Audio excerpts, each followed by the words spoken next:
Man, this new coronavirus is really getting out of hand. So, health officials in China say 9 dead from newly identified coronavirus. So, a newly identified strain of coronavirus has killed 9 people in China with 440 other confirmed infections, health officials in Beijing said this Wednesday, as they expressed concern over its spread during the Lunar New Year celebrations. So, this thing's really getting out of hand. Like, it seems like every day it's starting to escalate, and now there's even a case in the U.S. Out in Washington. So here's another article: China grants emergency quarantine powers to stop spread of Wuhan virus. So now they're even doing quarantines. I've heard it's only for government officials, but I guess now they might be doing it in, for the general population or for select areas like maybe airports and buses and train stops. I don't know. Supposedly, there's been like video footage of people whenever they are like landing or taking off in airports, like they're getting scanned with a thermometer by like these people in like quarantine suits. It just looked kind of freaky. Like this feels like the start of a fucking like zombie apocalypse movie or something, or like just a virus outbreak movie. I mean, look at this. Like it's just scary shit. And so Chinese health authorities are introducing strict quarantine measures to try to choke off the spread of the Wuhan. Wow. So strict quarantine measures. That's crazy. So yeah, this is the other thing too. Like people are dying from this, and apparently it's airborne. As in, like if someone just coughs or sneezes near you, that you can catch it through that. So you don't even have to have contact with them. And it's actually going to spread more because I mean the one good thing is the death rate seems to be pretty low, like only 9 people, but that means it's probably going to spread way faster because people are going to have it for longer, so it's going to spread to more people.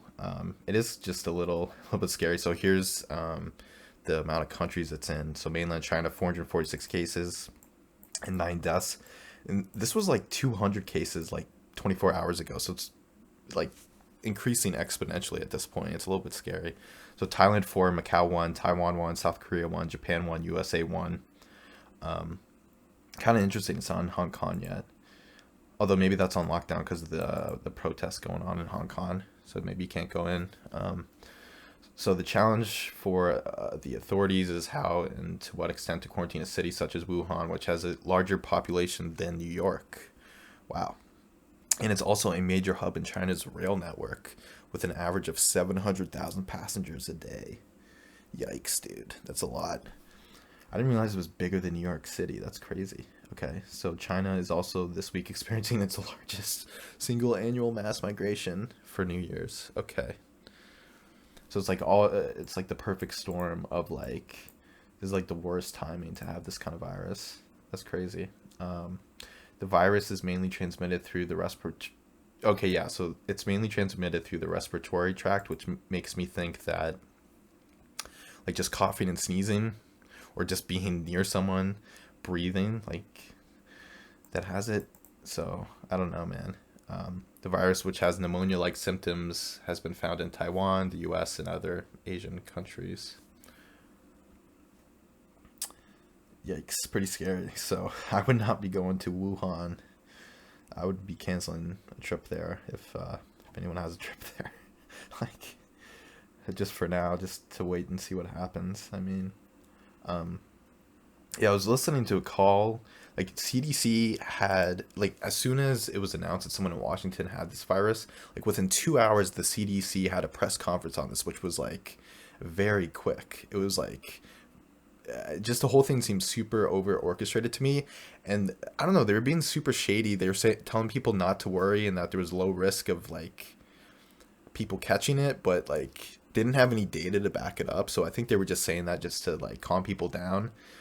But the fact that they didn't have any information to back up why there's low risk of people catching it in Washington, where the person had it, it just seemed like they didn't perceive how people would take it. That like the fact that they're just not being transparent at all. The CDC just wasn't being transparent at all on this, on the call I heard. It just makes me think that things are actually way worse than they're making it sound like.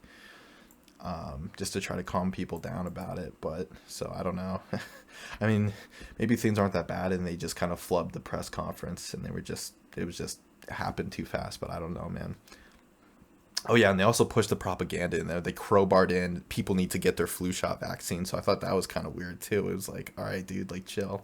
They were talking about like disinformation campaigns too. It's like you guys don't have the CDC doesn't have any proof or data or statistics. So I don't know. I don't really trust what they have to say. I think it's yeah, I think there's a lot of money and corruption going on there. But anyways, yeah, hopefully this thing kind of gets contained. It seems to be spiraling out of control right now, so I think we won't know for another week or so if things get better or worse. But yeah, anyways, I mean, if more things keep happening, I'll probably make more videos covering this. And so be sure to subscribe and give this video a thumbs up if you liked it. Thanks for watching. Bye.